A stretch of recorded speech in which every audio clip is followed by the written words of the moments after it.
Well, welcome to another episode of the Addy Hour. We've had a little bit of hiatus, but excited to jump into these conversations again. And today we're going to be talking about race, politics, religion, and mental health in America. So some heavy topics, but some important topics, and really excited for two guests that I have on the program today. The first that I'd like to introduce, I'm honored to be able to welcome Professor Eddie Glaude Jr. to the Addy Hour. As many of you probably already know, Dr. Glaude is one of the nation's most prominent scholars. He's an author, a political commentator, a public intellectual, and a passionate educator who examines the complex dynamics of the American experience. Dr. Glaude is the James S. McDonald Distinguished University Professor and Chair of the Department of African American Studies at Princeton. He's a Morehouse graduate who also holds a master's degree in African American Studies from Temple and a PhD in religion from Princeton. Dr. Glaude is someone who is a columnist for Time Magazine. He's also a regular contributor on programs like Morning Joe, Deadline White House with Nicole Wallace, and Meet the Press. And he's someone who continually challenges us to examine our collective American conscience, and in his words, not to posit the greatness of America, but to establish the ground upon which to imagine the country anew. So I'm honored and thrilled to be able to welcome Professor Glaude to the Addy Hour this morning. Thanks for being here. It's my pleasure. Looking forward to it. Looking forward to it as well. My next guest I'd like to introduce is none other than Eddie Glaude Thomason, who is a speaker, poet, and an award-winning filmmaker. He's spoken around the United States and in places like Sudan, South Africa, China, and Palestine. And he's also the author of Permission to be Black, My Journey with Jay-Z and Jesus, where he acknowledges and confronts the reality of racial trauma and shares his story to give permission to readers to be Black, to be Christian, and to be the person God has made them to be. Eddie is a native of Detroit. He has more than 17 years of experience preaching and teaching the peace of Jesus in ethnically divided countries, cultures, and communities. And so I'm honored to be able to welcome Eddie to the podcast today. Thanks for being here. It's good to be here. Excited. I know we were joking offline too. I didn't get the memo about the coordination with the shirts, so I'm still feeling a little bit left out. But I think hopefully, as we roll with this conversation, I'll feel a sense of belonging and inclusion as well. Funny. Just to start out, the topics obviously we're going to be talking about are heavy, and these are topics that you all talk about on a regular basis. And I really appreciate the way both of you are public scholars and have really helped us to continue to think about our history as a nation, our present, and our future. But one of the things I just want to do to start out, and listeners know that we often just like to check in and see how people are doing. But I'm curious, with the topics that you all engage in, how do you continue to engage in those topics while also taking time to kind of watch your own emotional wellness, balance your time management, work-life balance, all those things? How do you do that on a day-to-day basis? Dr. Glaude, if we could start out with you. It's a challenge, because I find myself having to comment almost every day on the state of the country. I'm being asked to interpret the drums, as Adolph Reed would say. Mm-hmm. And so, in my work, I talk about finding your elsewhere, a place that allows you to get the requisite distance from the reality of the world. And so, you got to have those people who love you unconditionally. So I just flew down to Memphis and hung out with my boys that I've known since my Morehouse days. We all just met there and just had an extraordinary time.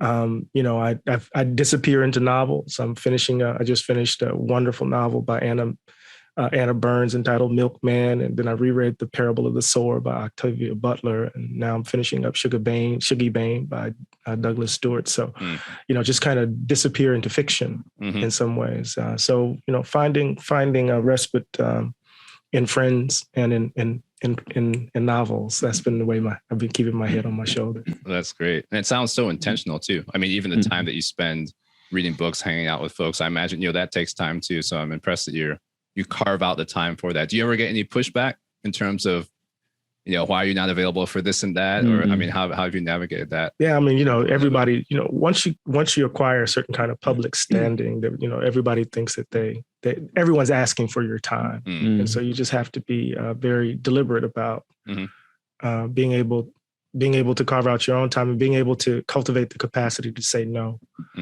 And I needed because I'm the chair of a department, I'm public, I'm traveling around the country, I'm doing television, I'm writing. I just needed, you got to replenish because this is not a sprint.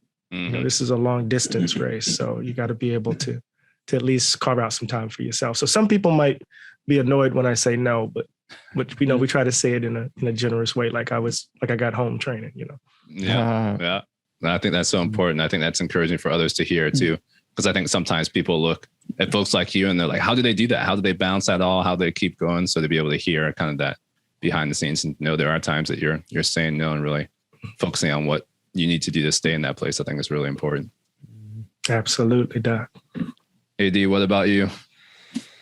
Yeah, I mean, I'll simplify it and just say I try to connect with nature in silence. To me, silence rejuvenates me, so some tangible things I'll do. I'll go fishing and turn the phone off, and I could be out there from sun up to sundown, just in my thoughts, 12 hours a day. I got a bow, so I do bow hunting, and I'm out there doing archery and in the woods and target, and it's good. It's I do read. I like film, like that fiction that can remind me of the possibility of what could be, despite what is. So aspirational things. And yeah, you got to connect with people who have a like mind, but they don't want anything from you. I think that's the rare reality, is finding people who don't want anything or won't turn the conversation in their favor, but they just like your presence. So those are probably the things that I would do. Yeah, or I do. That's definitely good. Is that something that you've done from the get-go, or were these things that you'd say you developed over time out of necessity? Definitely over time out of necessity. You look at different characters in the history from, you take the Dalai Lama going out in creation, or Gandhi, King, Christ himself. And you just see there's something with creation and silence, in like, what said earlier, like, people will steal that time if you let them. So you have to have a discipline, a muscle of saying no in a kind way to replenish yourself. Yeah. Yeah. I think that's so good. I wanted to bring it home to students a little bit too, because, just in my experience working with students, I mean, I'm always encouraged by their passion and how willing they are to jump into so many important topics and conversations and fights, to be honest, in a lot of ways. And I see that really with the generation coming up. But then at the same time, sometimes, like you all were both talking about, I don't always see the willingness to say no. And so people get themselves spread really thin. And especially with the emotional toll that comes with it, not always having time to kind of step back and take care of themselves. Or if mental health challenges come up, really not having the tools to address those types of things. So I'm curious, not even just in terms of timing, but in terms of topics, how do you all decide what topics to engage in and when to pull back and say, okay, I'm passionate about this, but this is something that right now I just need to make sure I don't spread myself too thin and just go 1,000 miles an hour, or like pick which battles to engage in. Professor Glaude, you want to? The temptation in this world, particularly in the world of punditry, is that you can speak on everything, Eddie's point about silence is really, really key, right? Sometimes you just have to, understand that this is not your lane. I could talk about this. I have opinions on it, but this is really not where my expertise lies. So why am I talking? Right. And so a lot of times I find myself, making decisions, right, based upon, somebody else might be better here. Why do I need to occupy this space? Right. Open it up for someone else. Let someone else step in there. I make decisions on the one hand, around, what I know. What's my value add to the conversation? How might I frame it differently? On the other hand, and then there's another, I'm not a guy who wants to talk about, popular culture a lot, right? So I'm not the one you're going to call to talk about Jay-Z or DMX or, or Cardi B. That's not my zone. Right. So knowing where you are, right? So what does it mean when I'm being asked to reflect on a movie or a film or a popular cultural event? Understanding where I am and trying to be consistent with who I am, right? So I think part of it has everything to do, both of those points have everything to do with being consistent, trying to be consistently clear about the purpose of your voice and why you're speaking. What is your platform for? How does it relate to your calling? And when you ask yourself those questions, then you're not pursuing opportunities in order to cultivate brand. That's good. You see, you just, because you're doing something that is more than just simply you running your mouth. Right. So that becomes the basis of making these sorts of choices. Because if not, somebody will ask you to talk about anything and everything. And it's this, something happens to Black people. What do you think Black people think? Right. So because you're the interpreter of Black folk, so you got to be very, very, very deliberate in this regard. Yeah, I think that's so good from the standpoint of the speaker. I'm a little bit curious because I'm curious what you think about how people should filter that as consumers in a sense. Because as a speaker, you have control about whether you step into a conversation or not. Granted, there are a lot of people who are stepping out of their lane and still speaking into conversations. So from the receiving end, like how do we filter that and just not get taken up by everything that everyone has said about every single topic? Well, this is one of the challenges. I'll just say this really quickly, and then I'll shut up. Right, one of the challenges about our current moment is that there's a kind of leveling that happens. Right, the kind of disappearance of expertise, and so because of social media platforms and the like, everybody can be an expert on anything and everything, and so you have to be a kind of discerning listener. Right? How do you absorb information? Who do you extend authority to? Right, what material are you drawing on in order to form your opinion? So I think part of what we have to do in this moment where seriousness is under attack is cultivate the habits of listening intelligently, right? Cultivate the habits of acquiring a kind of ruthless orientation to what you take in. Because as we're taking in all this information, man, we're also taking in a lot of toxins. Yeah. I mean, you on Twitter for just 15 minutes and you just kind of like, damn, I need to go take a bath or something. Because there's just a lot of negativity just kind of coming at you over and over and over again. So the implication of that leveling is that, everybody thinks they know everything when hardly anybody's reading these days, or they're reading at the surface. So you have to become a much more discerning listener and choose who you're going to lend authority to, as opposed to just accepting everybody's voice. That's true. Yeah. Addy, before we swing back just to your filtering, I'm just curious, also in your role as a professor, because some of the topics that you teach about, about human rights, decolonizing your faith, filmmaking and things like that, are there ways that you guide your students through that filtering process? Because those topics too, I'm assuming that you're deconstructing a lot of presuppositions as you get into that. So I feel like a lot of these topics would likely come up in the classroom for you. Yeah, I mean, that's a good way to say it. Deconstructing people's presuppositions. Man, that is a hard task. Because when people have presupposed and concluded, they'll see that in anything, even if it's not there. So I think people have a fear of missing out, and because they have such a fear of missing out, they'll take in the toxic and the healthy. But the problem is they don't know how to distinguish between the two anymore. So now people are becoming experts just on being up on the trash, right? That's a new thing. Whereas before in our generation, we actually wanted to go to the expert because they put in the time, not because they were charismatic or right, et cetera, et cetera. So kind of lost that. So what I challenge my students on is having a grind, a work ethic to dig. And a lot of people just don't want to dig. they have a fear of missing out, and then they don't want to dig. And when you got social media, it gives you the best of all that. When you're lazy, you don't want to miss out. You're like, I just take in whatever comes my way, right? And we know that doesn't make I would call an honest intellectual, an honest pundit, right? It just makes one who becomes now personalities. And so that's why I challenge them. I say, are you going to be a person or a personality? Yeah.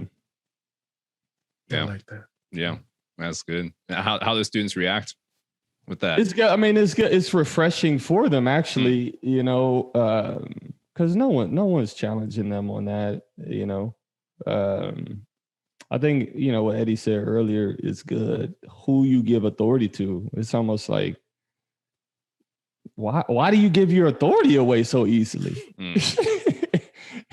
They what now? Tell me what they did. Oh, they got a 10-time platinum record. So that's why you follow what they say on civil rights. No. Yeah. Yeah. Obviously being facetious, but that's what you got to show them their broken philosophy sometimes. Yeah. Yeah. That's really good. To push on that a little bit, though, I mean, I'm thinking of the flip side of that too. What do you think about, the situations where people are kind of sharing from their lived experience? Thinking back to LeBron and the just shut up and dribble type of comment. How do we balance those two sides of it? Because I think you're right. At one hand, if someone's platinum selling artist, it doesn't mean that they have put in the grind on certain components. But at the same time, we have the flip side where people are just invalidating people speaking into these social issues when they should. I mean, what do you all think about that line? How do we balance that? All right, let me give a Dwayne Wade lob to Eddie on this one. So I'm not a proponent of shut up and dribble in its connotation, but I am when you haven't done the work. And I'm going to tell you why. Because what happens is they'll give authority to a LeBron who hasn't read anything. And then millions of people start walking it out like, yeah, man, see, what we got to do is we just got to say F the police, man. And, not that LeBron said that, but when people start talking and they haven't done the actual work, then you're swaying culture in a way with that lack of work ethic. So, just to pick up that, because I'm going to take it and do this with it. There is there are examples of courage that abound in everyday life. And people who have a lot to lose, when they exhibit that courage, it's worth lifting up. That's good. So when someone says, shut up and dribble, and you respond, that is a moment, right? Where, LeBron James thought more about himself as a man, as a human being, than himself as a kind of product, as a basketball player. But it doesn't follow from that, right? That now LeBron or Jay-Z, for that matter, can step into, the brouhaha over, for example, the national anthem in the NFL. And suddenly, because you are a businessman and you have this cachet, that you can enter into that space and suddenly resolve everything that Colin Kaepernick was trying to do and the folk around him were trying to do. Right. So I think it's really important, just to pick up on Eddie's point, right, that examples of courage, right, are important. But it also comes with, when we talk about moving from a moment to a movement, it also requires, right, a kind of depth of learning. So and people are influential in a number of different areas, whether they're in sport, whether they're in academia, whether they're in the business world, whether there's your uncle or your aunt. Folks are influential. But it doesn't necessarily, just because they're influential in one moment, doesn't mean that they're influential in all moments. See, that's good. You catch that? Did you catch that? And I'm gonna do another move. I'll pass it back. And here's what I think people miss in what he's saying. We don't pass the ball to the right person anymore. We assume we're supposed to take the shot. Right? You see what I'm saying? So if I know Eddie has put in this work and they ask him something on politics, I go, yeah, I can give insightful, but I go, nah, I'm gonna pass it to him. And we don't see people in those platforms have the right relationships to pass to the right person, or at least be mentored by the right person that they should be passing to. Right. Yeah. So my question was like, why isn't a LeBron being mentored by the Eddie Glaudes in the world? To when they ask him that question, he's like, bam, I know what to. Right. Well, you know, I would hope that he has some folks in his camp. I pray that he does. But you know, I think that's a really important point. It goes back to something I said earlier, Addy, and that you know, the temptation is to hog the mic. Yeah, it is. That you think you can, just because you got it, you're supposed to speak on everything. That's good. And the discipline, the spiritual discipline, to actually be quiet and pass the mic, is something that we have to cultivate. That's good. Yeah. That's good. I like that. Wow, that's so true. I think the challenge is actually getting to that point, helping people cultivate that. I mean, I think it's refreshing to hear both of you espouse that here. I guess I'm trying to, how does that work out practically? Let me give you an example. Let me give you a practical example. Bob Moses, God bless his soul. You know, I wouldn't be here if it wasn't for what Bob Moses did in Mississippi. You know, I'm a country boy from Moss Point, Mississippi. SNCC was in Moss Point. Hollis Watkins, Stokely Carmichael, all these folk. And Miss Ella Baker told the SNCC folk, you know, shut up and listen. Maybe you might learn something. As they were organizing sharecroppers. And so Bob's orientation was to enter into spaces and create the conditions under which indigenous leadership would emerge. Because he was saying, we are the leaders we've been looking for. And so at the heart of his politics is a politics of tending to the person right in front of you, tending to the situation right in front of you, which means you have to have the habits of listening. You have to be perceptive. You have to be empathetic, all of these things. So at the heart of SNCC, as a civil rights organization, right, is moving into spaces that people thought were at the margins of American democratic life, right, and creating the conditions under which a Fannie Lou Hamer could emerge. Come on. You see what I mean? Yeah. So part of what we have to do, oftentimes in this culture, in this moment now, we're so preoccupied with our own individual brands. We're so preoccupied with projecting, or as we would say, getting something on consignment so we can then get our hustle. Come on. I'm going a little too deep there. Give me this so then I can do this. And, you know, so because we all want to get in the game. Yeah. Right. Not understanding what we're trying to do really is change the game entirely. And that's going to require not folk getting out front necessarily, but all of us kind of creating the conditions under which each and every other person can become the fullest human being that they're called to be, if that makes sense. No, it's good. So to answer your question directly, because he wants some tangibles. I can see the neuroscience in his brain. He's like, man, I need some 10 steps. Can't hide it.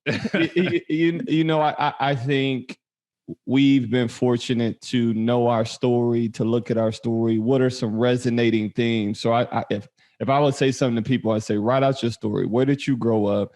Mom, dad, what's their story? Siblings, no siblings, the environment.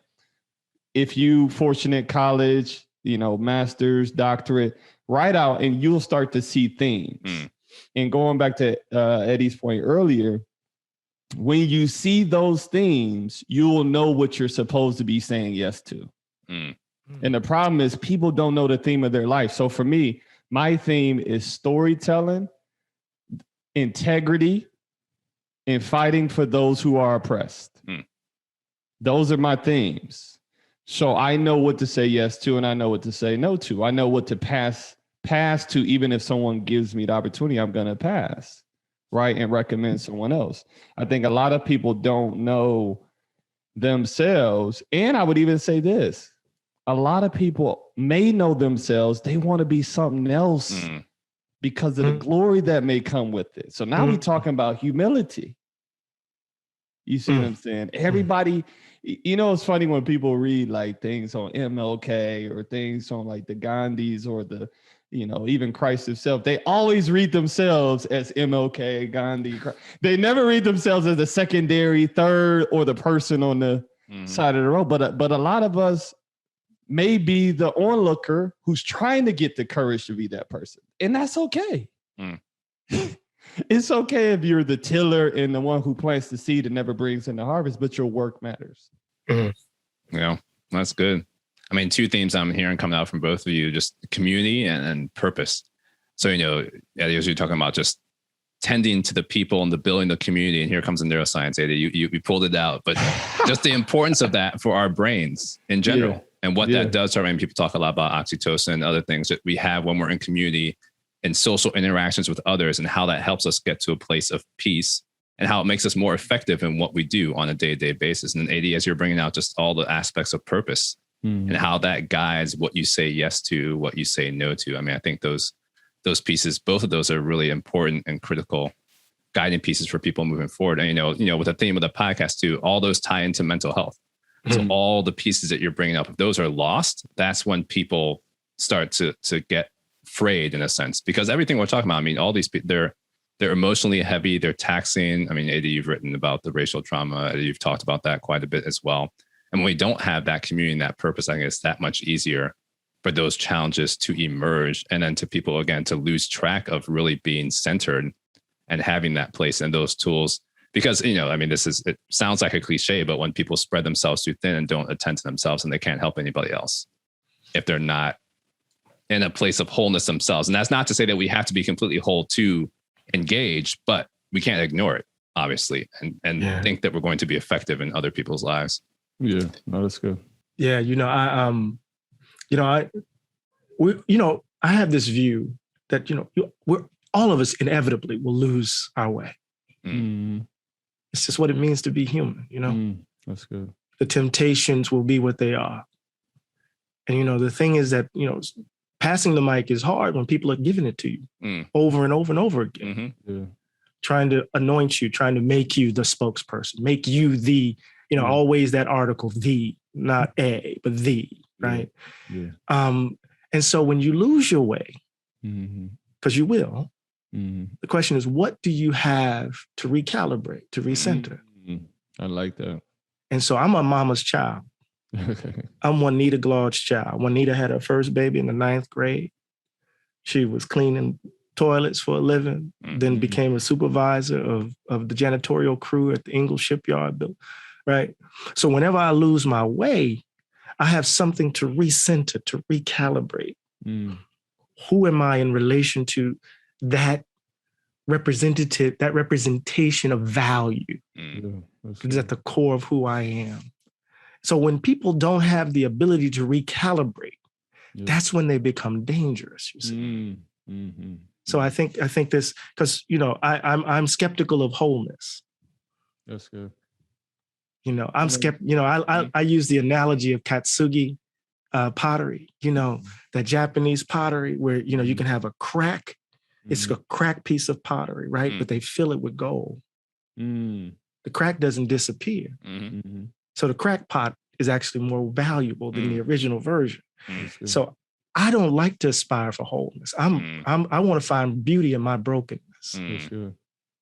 Because you see, does that make sense? I'm speaking to the neuroscientist now. So, but I'm trying to. You're good. You're good. Okay, all right. Addy, you see, I'm gonna back up off that one now. I'm gonna leave it alone because he's like, let me break this down. No, you're good. I mean, and everything that comes from the pain too.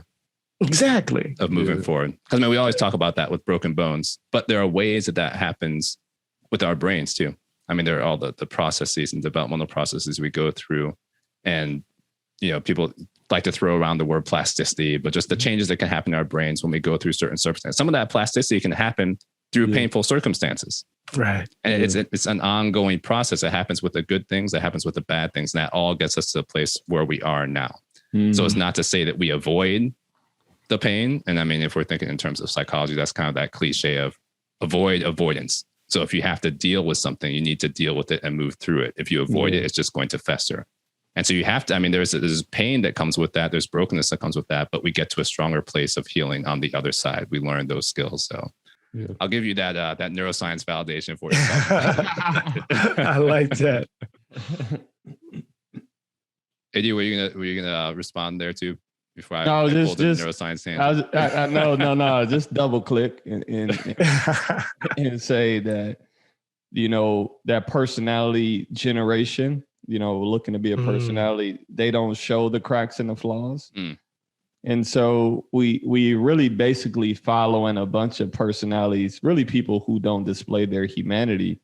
And we're wondering why we feel more depressed or more stressed out because, and this is where it gets into filmmaking for myself, we're imitating a false reality, you know? And so we want to challenge people to tell honest stories about vices and virtues and only follow those things that are honest in their vices and honest in their virtues. So even if you see me do something virtuous, don't assume inside 100% I was clear from not trying to come up, right?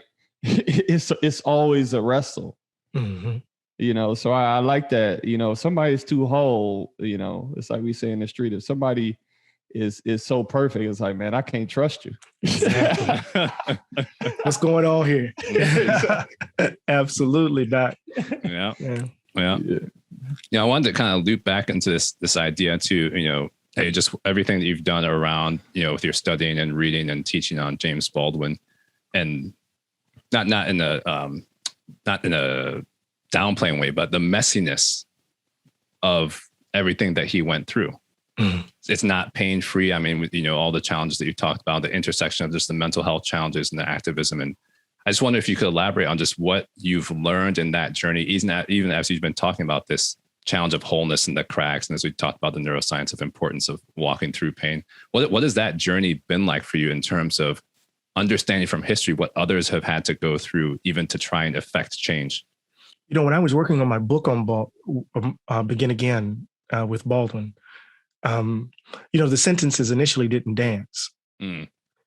And I remember hearing Jimmy say something in my head, you know, well, if we're going to do this together, old boy, you're going to have to deal with you. And so I had to go back and deal with the fact that I'm still, you know, I still got daddy issues. That I'm still this wounded little boy. And once I started grappling with, you know, my own relationship with my father, the sentences started jumping. So Baldwin says, you can't run away from your fear. You got to run towards it. It's a sign of maturity. And what he's saying is that the messiness of American life is actually a reflection of the messiness of our interior lives. So that unexamined life, to use Socrates' you know, dictum, the unexamined life isn't worth living, right? But the unexamined life also generates a world, you know, that puts us all in peril. And so part of what I learned, because Jimmy was always on the verge of disaster. You know, he tried to commit suicide twice. He was drowning himself in alcohol. I barely survived writing the book because he was demanding so much of me. And it wasn't until, I'll say this, it wasn't until I saw an exchange between him and Nikki Giovanni. Oh my goodness. And Nikki Giovanni, AD, and Jimmy's Baldwin at this point. And Nikki Giovanni is a young sister, up and coming poet. And she was like, Baldwin was talking about, you know, Black men having to go to work and and come home. And she says, lie to me.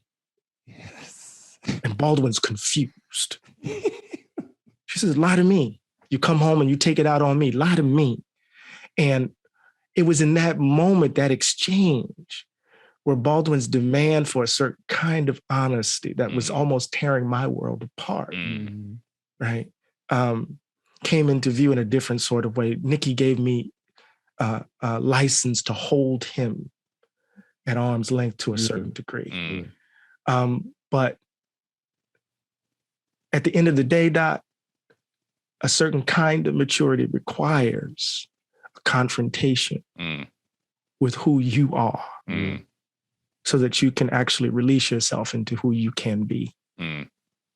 And Baldwin would take that formulation and apply it to the nation. Mm.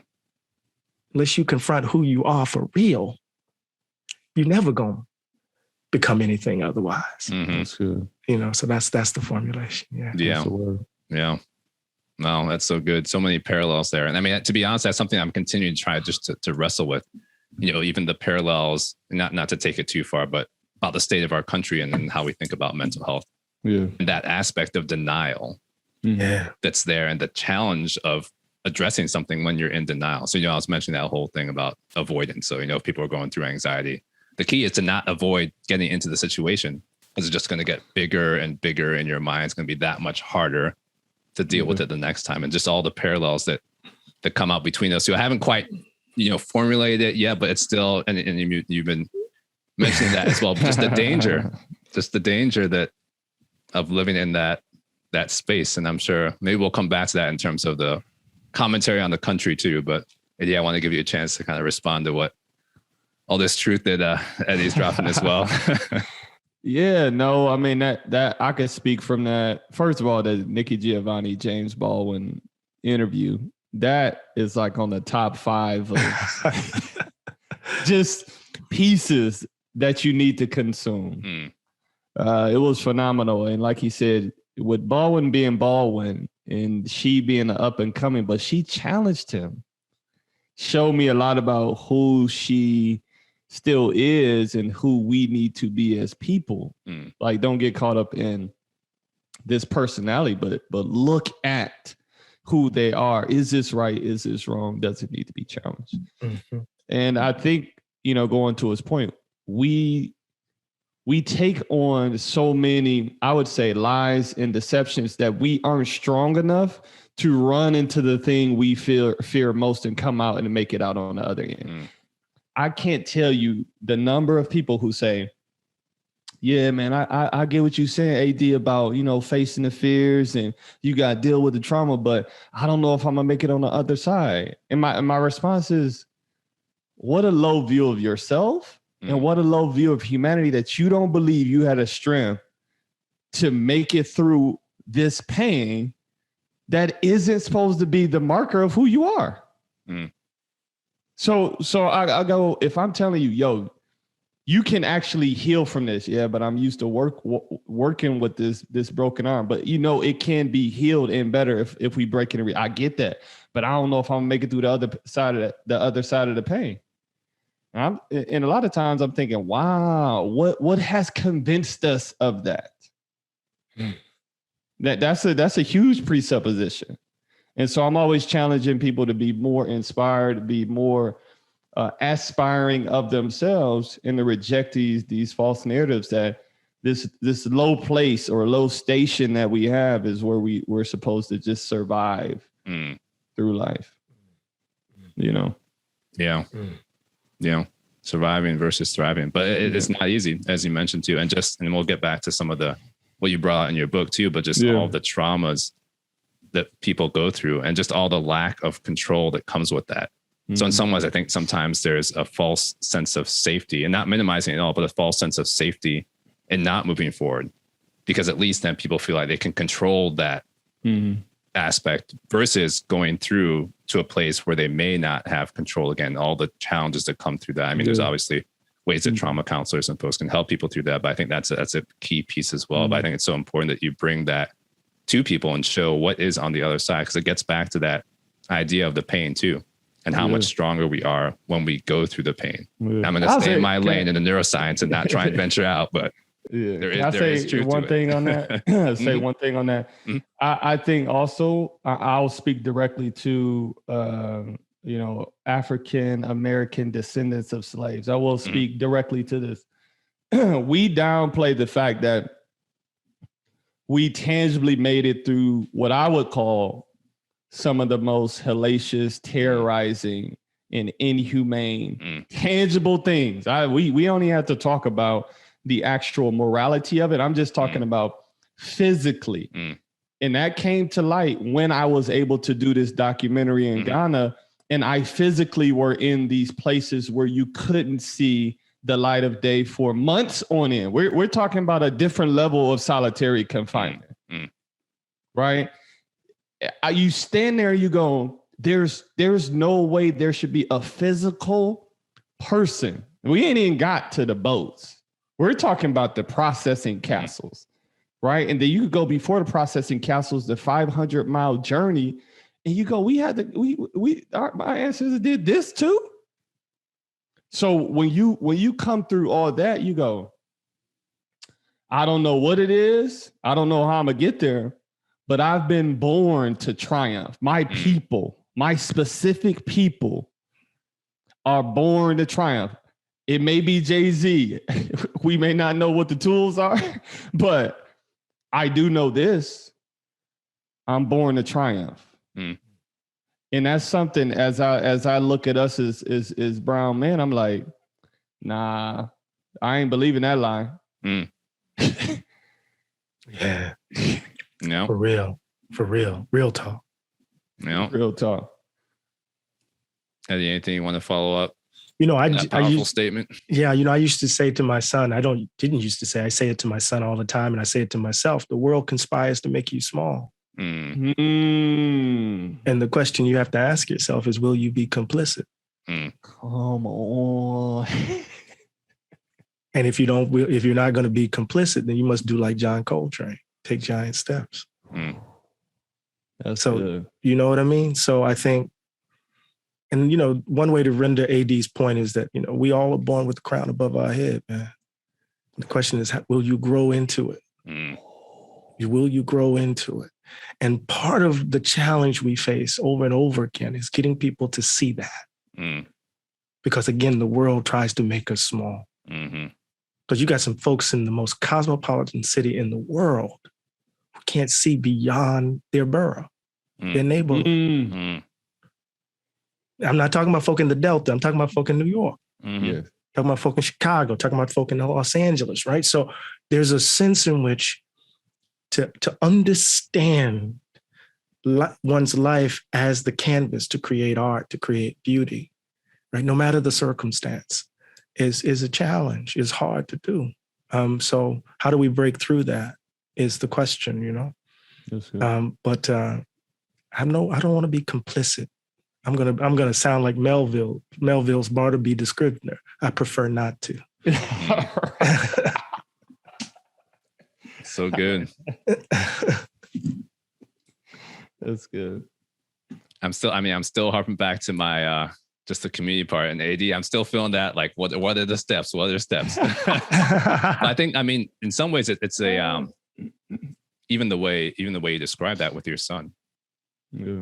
Like, and the influence that you mentioned that each of us have in the interactions in our spheres of influence, and the impact of having those conversations and building that sense of community, even one person at a time, I think is so powerful. Absolutely. But then just I'm sorry, Doc. No, you're good.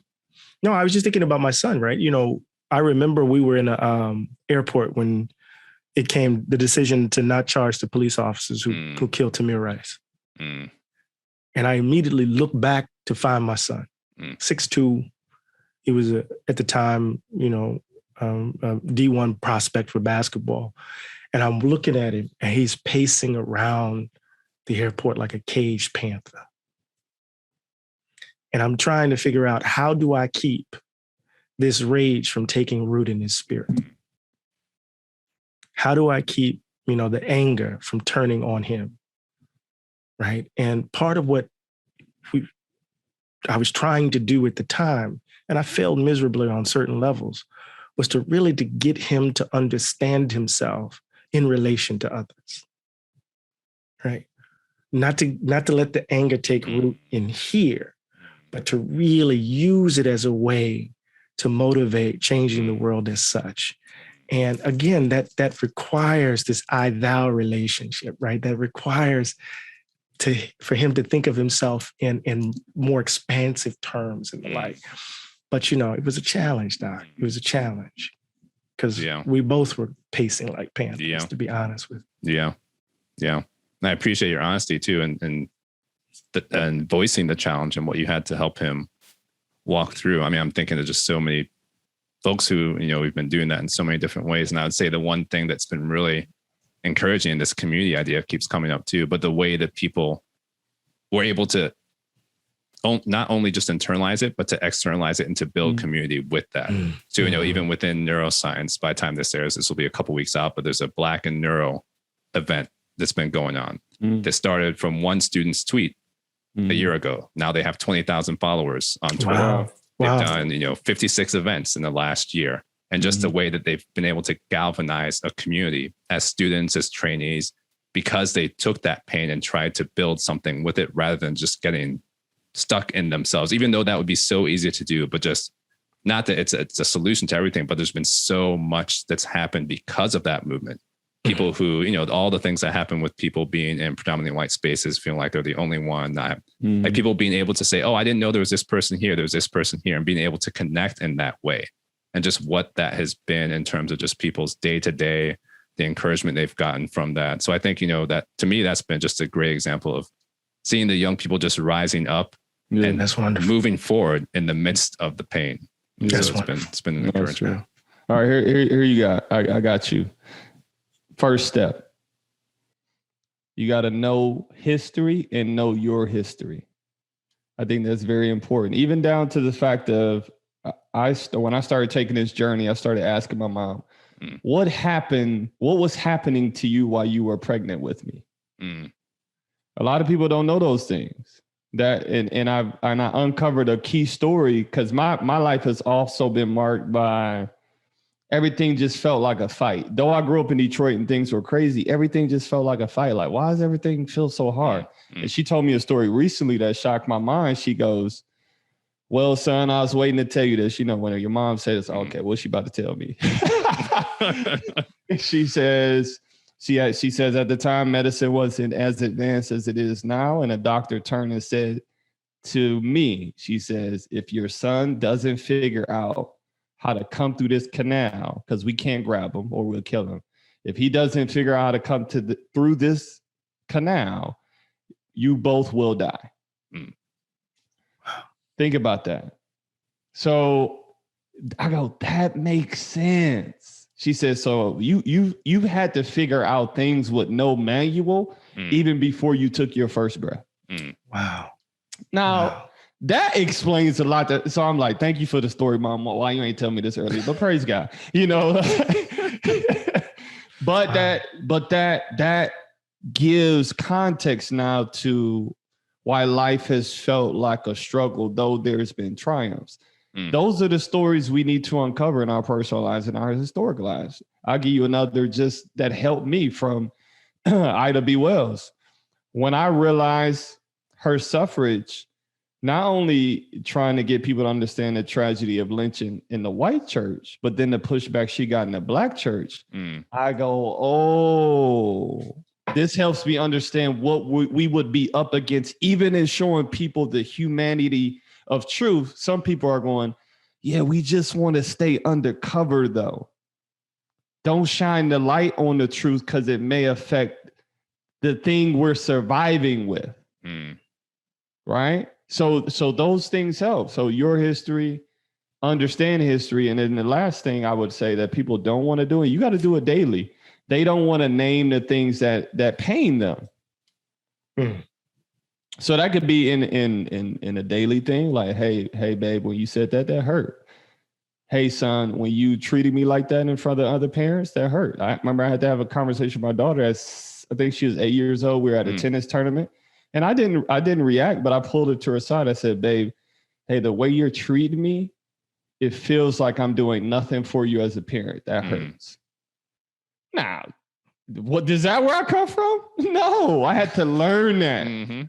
But that helped her understand that dad is a person in his emotions. And then that helps her know how to process and flesh out her emotions. Wow.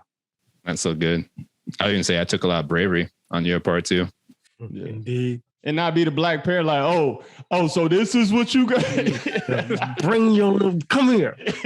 Snatch her off the court. That's what yeah. But there's so much teaching that you did in that moment too. Absolutely. For her, just to be able to show that example of the importance of naming it. and being able to address it head on. So, yeah, so good. Well, I'm not leaving much time to talk about the country, but I did want to pull that in, just a little bit in terms of, all the things that we've brought up that I think are so important. And talking about those aspects of community and what we do, staying in our lane, our interactions, spheres of influence. But when it comes to the country as a whole, where are we in this state of denial versus really trying to move things forward? So I know we don't have time to get into all the details, but even all the conversations around critical race theory, which of course it's based more in a law school setting, seems to be getting blown up and pushback and all these different types of things. And I've heard you say that, some of the pushback has been an attempt to arrest what we thought was a genuine racial reckoning in this country. So I'm just curious, as we wrap up, like what your thoughts are about where we are as a country and what we really need to do to move this forward, as we talked about the personal community, but how do we change where we are as a nation? Well, I think, we're in real time experiencing the reassertion of the lie. At every single time, at every single moment, when the nation is on the cusp of fundamentally grappling with the central contradiction that threatens democracy, the nation, white people in particular, double down on the ugliness. And we're seeing it in real time right now. I'm from the coast of Mississippi, so I know a little bit about hurricanes. The front end of a hurricane is very violent, tears up everything. But then there's the eye. And then the eye allows you to come out and assess the damage. But the tail is coming. And the tail is as bad as the front end. The tail is still coming, y'all. So we're at a crossroads. And I'm not sure if we double down on the ugliness this time, whether or not the nation will survive, to be honest with you. Wow. And what do you give me? Need some thoughts when you say double down on the ugliness. The idea that this must be a white nation in the vein of old Europe. So they're going to disenfranchise folk. They're going to, at the moment in which we were trying to address policing in the country, passing just something that was really baseline, the George Floyd Justice and Policing Act. They're already trying to pull back qualified immunity. They're trying to gut it. And at the same time that they're trying to gut it, they're now trafficking in the language of the increase in violent crime as a justification to redouble the efforts that led to the carceral state in the first place. So we're in the midst of a reassertion of a way of being. And the people who are doing it don't give a damn about democracy. So the two of them, these things converging, I don't know if this place will survive, to be honest with you, if they do it. I don't know if we will survive it, to be honest with you. So that's good. It's interesting you said that, because a friend's been on my head to watch this docuseries called How to Become a Dictator, How to Be a Dictator on Netflix. And episode 1 talks exactly about what you're talking about, and why dictators rise is because they say what a lot of people actually feel and want.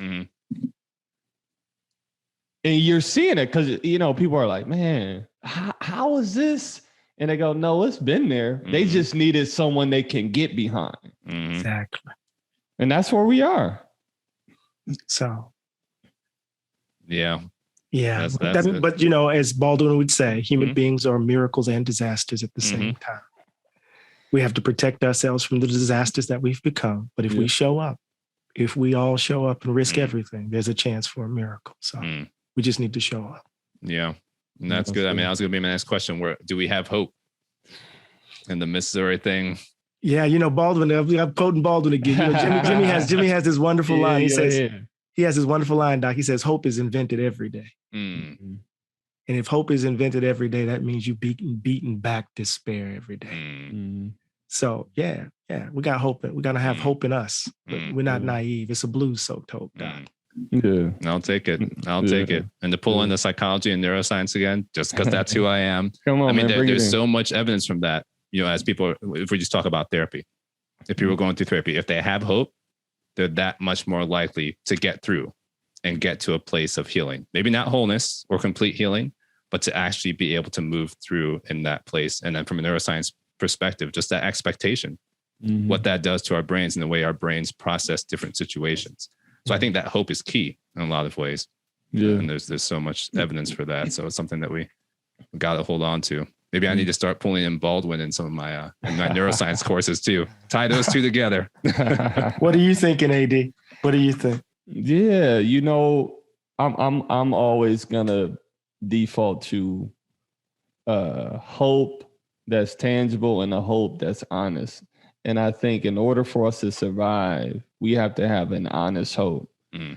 And I would agree with Eddie that the lie is resurfacing, and sometimes you have the lie of a false hope, and that's what becomes dangerous. You know, now I'm gonna say this as a person of color, and you know, on the heels of reading Cast, the book, I actually think people who know true oppression know what true hope is. And in those darkest moments, you'll see those people being the ones that are leaned upon because we actually know our way through the darkness. Right. So that's when I have hope, I go, man, we were born for something. We were born for dark days. And when those dark days come, they're going to come. I hope we are united enough as people to lead the right way. Some fresh word. Well said. Well said.